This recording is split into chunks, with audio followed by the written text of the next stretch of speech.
am replacing the taillight assemblies in my 2012 Nissan NV 3500 passenger van.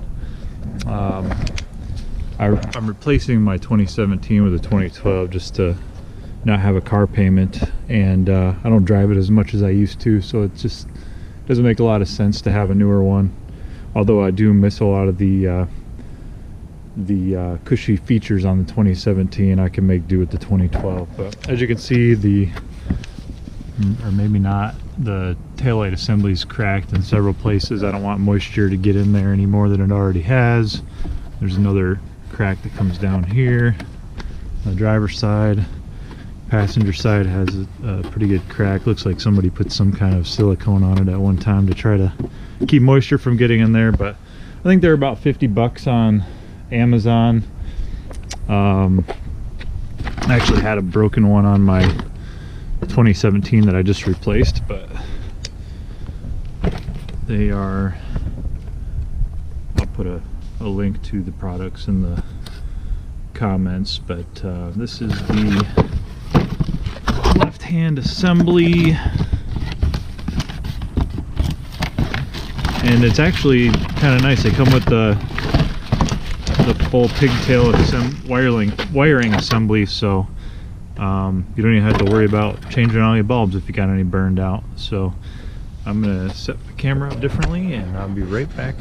All right, there's only two tools that you're gonna need: a 10mm socket wrench.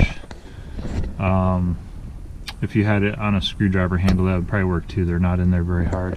And then a straight edge screwdriver, just for pulling out the grommet. It makes it a little bit easier. So the first thing you do is you're going to open the back door. You're going to undo the latch here so you can kind of get the door out of the way. And there's 3 10mm bolts that you're going to want to take out there.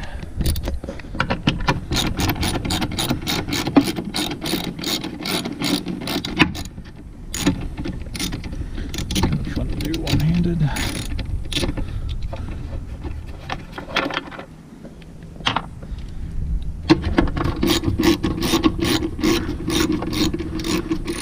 You do not need to take off the door latch. I would highly recommend not touching that, or you'll have alignment issues to deal with.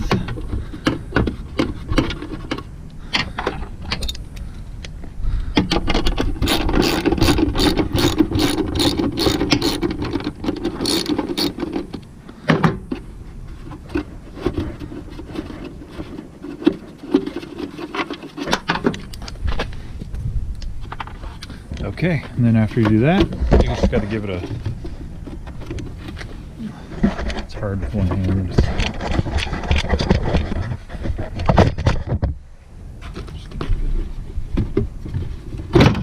hold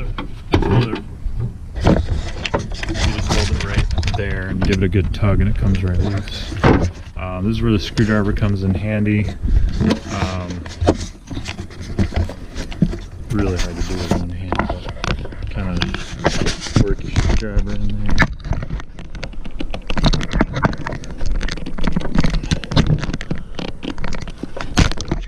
Once you get that grommet out, then you open up the inside panel where your jack is at, and there's a little clip right there.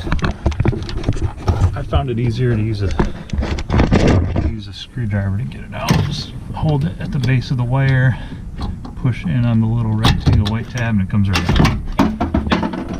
Whoops. I guess good thing that I'm not using that again.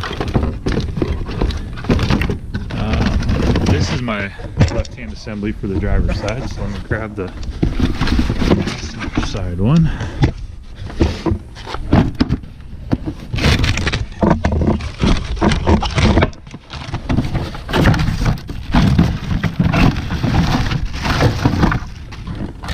Like I said, it's got the pigtail. It's a different color connector, but that's no big deal.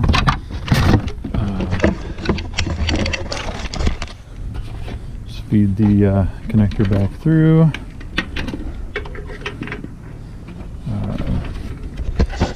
Grommet's a little bit easier to put in than it is to take out. Just push it in there. Just got to be careful with the way you drape the wire.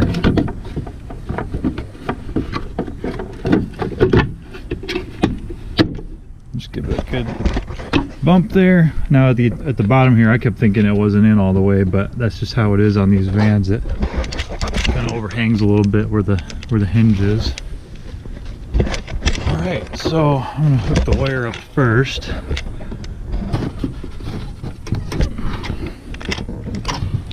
Kind of droop down there, and then just look for the little tab there.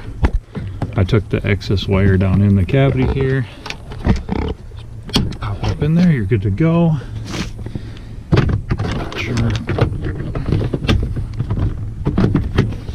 your panel back on. I kind of just hand tighten each of the 3 bolts here. Make sure you get it lined up good.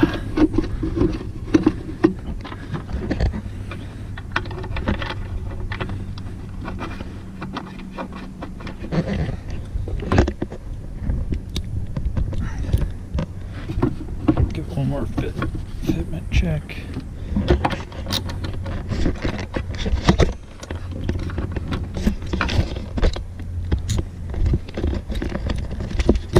Make sure you got your wrench turned the right way.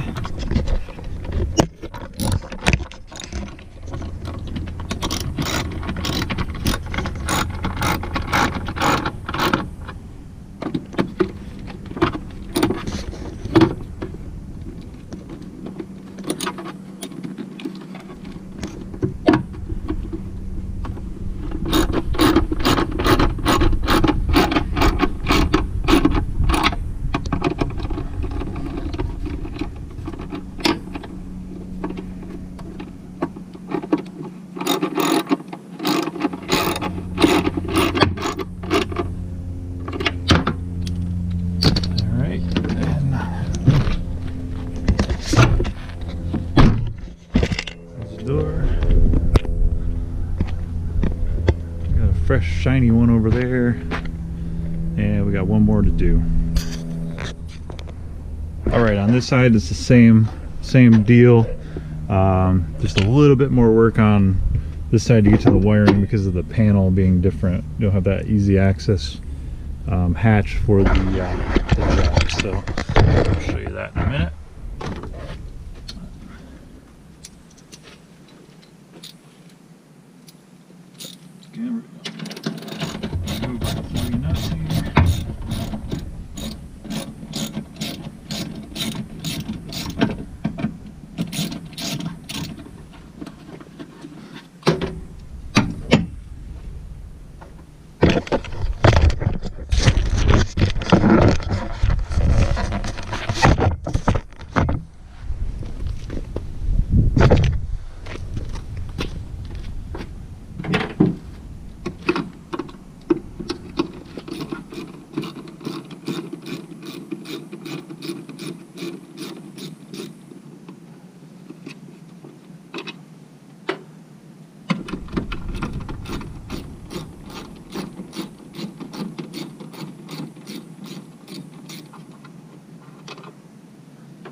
Right there. Get a tug. Now, if you wanted to make it easier, you could just use the existing wiring. I'll verify in a minute that all of the bulb connectors are the same size. Then you don't have to dig into the panel here. Ground it out again, just use a screwdriver. You can apply some pressure on the wire. You're not going to hurt anything since we're replacing it anyways. Alright, so this panel, I actually had this off the other day for wiring in a car stereo with a reverse camera. So this panel's not too bad. You just kind of grab it over here, work your fingers down the side, comes right off.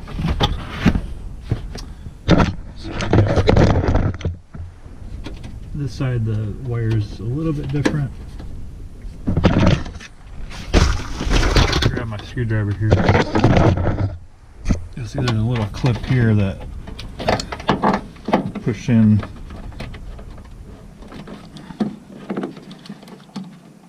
Pushes a little clip there on both sides, and then it pulls out so you can get to it. Again, you can see the little rectangle tab there. Pulls apart. Take our old assembly out.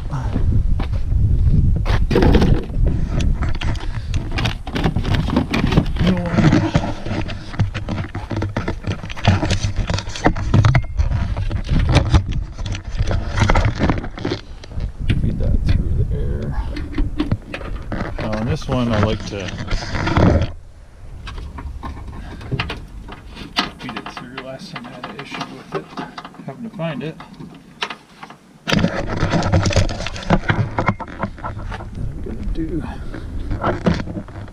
Grab it, insert it. Sometimes you gotta twist it a little bit to get it to sit in.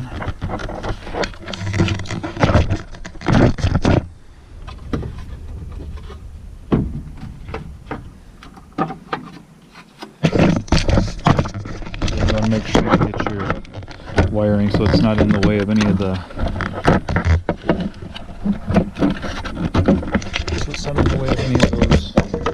little pins that slide into the plastic connectors.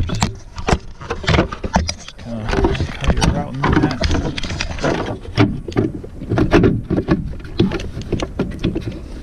Alright. Back in here. Again, look for that little rectangle connector. Oops.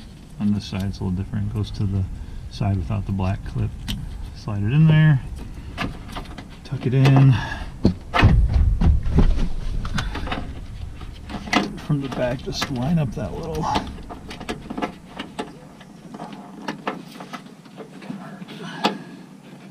Stay out of the way of the camera here.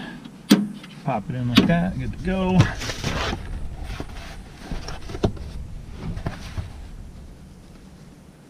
Alright, so for this panel, there's a little clip that slides under this. Just want to kind of swoop that in.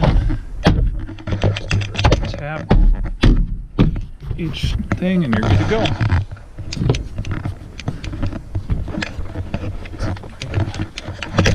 I'm just going to hand tighten each of these bolts in there again.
Got a fresh set of taillights on the 2012.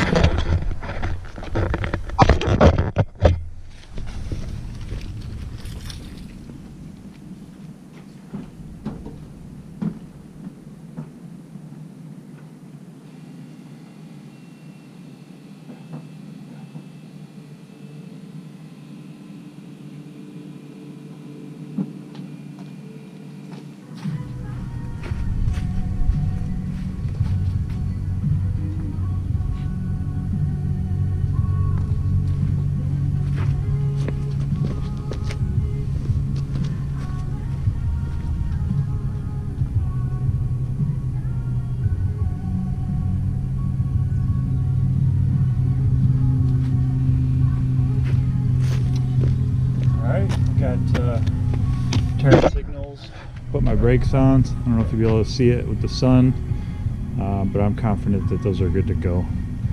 So it's like I think they're about $55 each. So 110 bucks.